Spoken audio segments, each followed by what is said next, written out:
Assalamualaikum warahmatullahi wabarakatuh. Saya Dr. Hilna. So hari ini saya nak kongsi dengan anda tentang konsep pengambilan vitamin.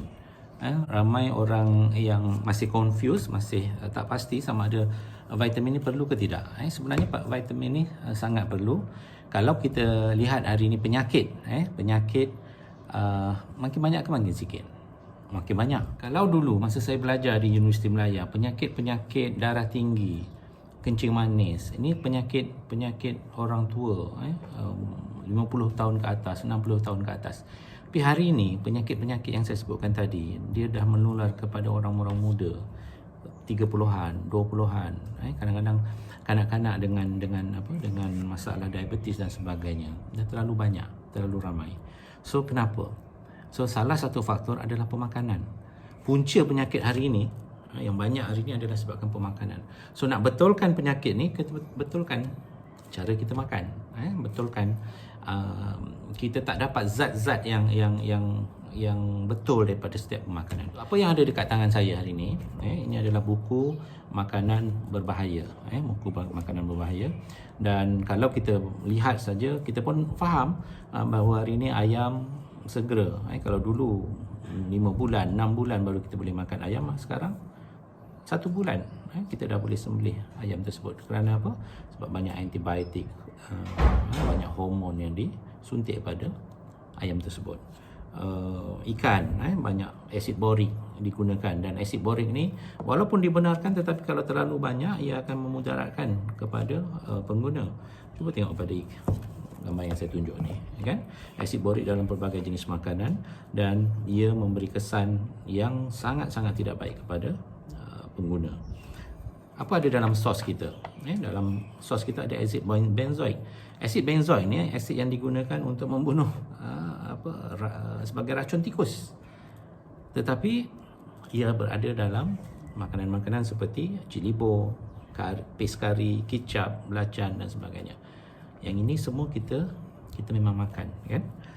Cuba tengok pewarna dalam makanan. Dalam industri pemakanan terlalu banyak pewarna telah digunakan, yang akhirnya salah satu pewarna yang kajian yang terlalu banyak kajian dekat luar berkaitan dengan pewarna menyebabkan hyperaktif seseorang kanak-kanak, asma, lelah, ini semua masalah kulit, semua disebabkan oleh pewarna.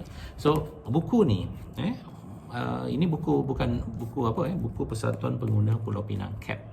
So mereka mendedahkan, walaupun pendedahan dah dibuat berkali-kali, tetapi kita sendiri pun tak dapat menghindari daripada makanan yang berbahaya.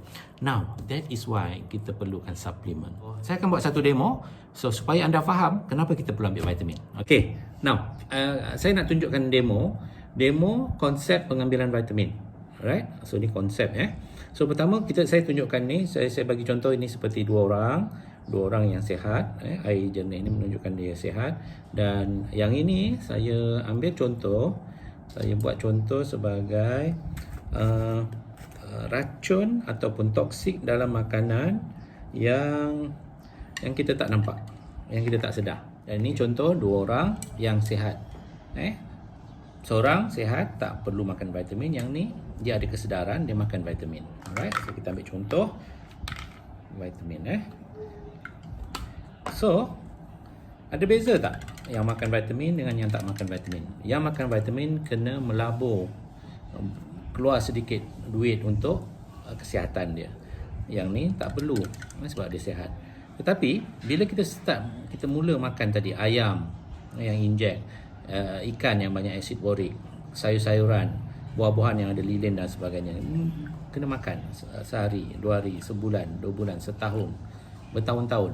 So apa jadi dalam badan dia? Penuh dengan toksik yang akhirnya menjadi penyakit darah tinggi, kencing manis, gout, bersedung dan sebagainya. So yang ni macam mana? Sama juga, dia tidak boleh memilih. So dia makan ayam, ikan, buah-buahan, apa lagi, sayur-sayuran tadi. So bezanya orang yang makan vitamin dengan tak makan vitamin. Yang makan vitamin dia ada immune system dia agak kuat, so dia tak mudah kena sakit. Tapi bukan saya kata tak sakit, kita demam, batuk, sesama. Tapi bila kita makan vitamin, dia cepat reda, cepat baik, tekak cepat reda, hingus cepat kering dan sebagainya. So beza bila you ambil vitamin dengan tak ambil vitamin berbeza. Alright. Now, itu cerita tentang orang yang sihat. So apa maksudnya? Orang yang sihat makan vitamin untuk pencegahan. Tapi bagaimana pula yang dah sakit? Saya bagi contoh. Katalah dua warna air ni adalah orang yang sakit. Okey? Ini sakit. Dua-dua sakit dan dua-dua ada buah pinggang. Sebagai contoh, ini contoh kapas muka ni sebagai buah pinggang. Dan kalau sakit yang ni jumpa doktor bagi ubat.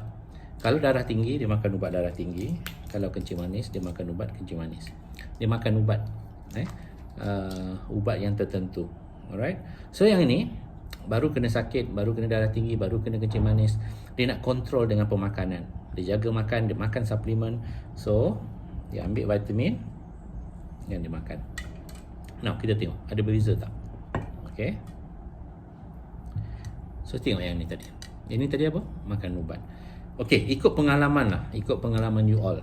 Ikut pengalaman anda dan ikut pengalaman saya. Orang makan ubat, orang makan sakit kadang-kadang reda. Lupa makan ubat, sakit balik. Contoh darah tinggi. Makan ubat darah tinggi, okey. Lupa makan ubat, naik balik. Kencing manis. Makan ubat, kencing manis, okey. Lupa makan ubat, gula naik balik. So maknanya apa? Maknanya dia bergantung pada ubat. Badan dia masih tak boleh nak lawan penyakit tu.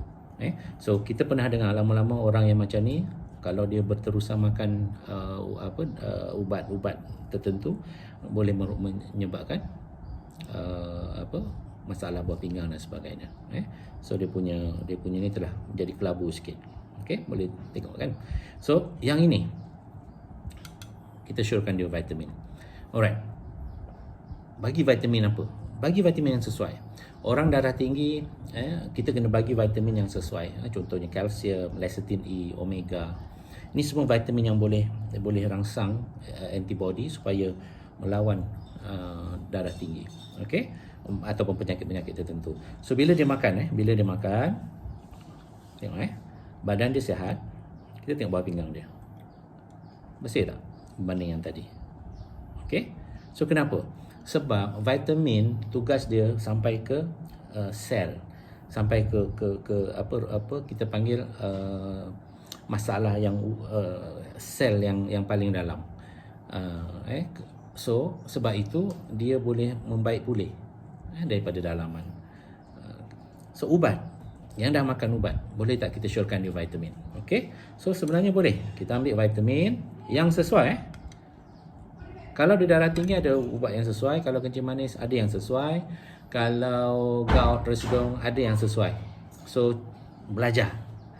Orang yang bawa anda ke program hari ini, anda tanya diorang insya-Allah lebih tahu daripada anda. So bila dia dah makan, ubat dia makan, vitamin dia makan. Ada orang tanya saya, doktor berapa lama nak jarakkan? Boleh setengah jam, boleh 1 jam. Okey, jarakkan sedikit, makan ubat atau vitamin dulu, kemudian ubat, atau ubat dulu kemudian vitamin, terpulang. But yang penting dia ambil.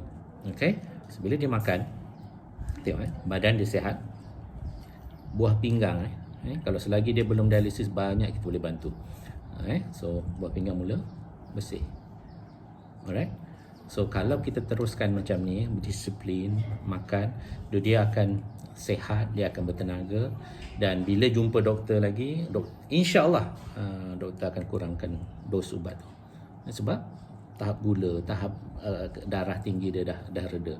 Doktor tak akan bagi ubat kalau tekanan masih terlalu tinggi. Doktor tak akan kurangkan ubat kalau tekanan masih terlalu tinggi. Alright? So maksudnya macam tu. Biar doktor sendiri yang check, dan dia akan bagi tahu dia boleh kurangkan ubat, dan insya-Allah satu hari nanti tak perlu makan ubat, tapi kita lebih baik kita bergantung pada vitamin daripada kita bergantung kepada ubat-ubat. Kesimpulan dia, orang sakit yang sedang makan ubat boleh ambil vitamin, dan vitamin akan membantu dalam merawat penyakit dia, membantu. Ubat teruskan. Tetapi bila dia dah makan vitamin, badan dia dah sihat, dia datang pergi ke klinik, doktor akan buat pemeriksaan. So doktor sendiri yang akan kata kurangkan ubat, kurangkan dos. So waktu tu you akan rasa lega because penyakit you makin reda, ubat pun dah boleh kurangkan, dan insyaAllah kesihatan anda lebih baik. So ini konsep pengambilan vitamin. Ingat konsep pertama, vitamin untuk orang sihat, makan untuk pencegahan. Vitamin untuk orang yang sakit, makan vitamin untuk membantu mempercepatkan penyembuhan dia. InsyaAllah kita akan jumpa ramai orang di luar dan bagi manfaat ini kepada orang di luar sana. Thank you, terima kasih. Assalamualaikum warahmatullahi wabarakatuh.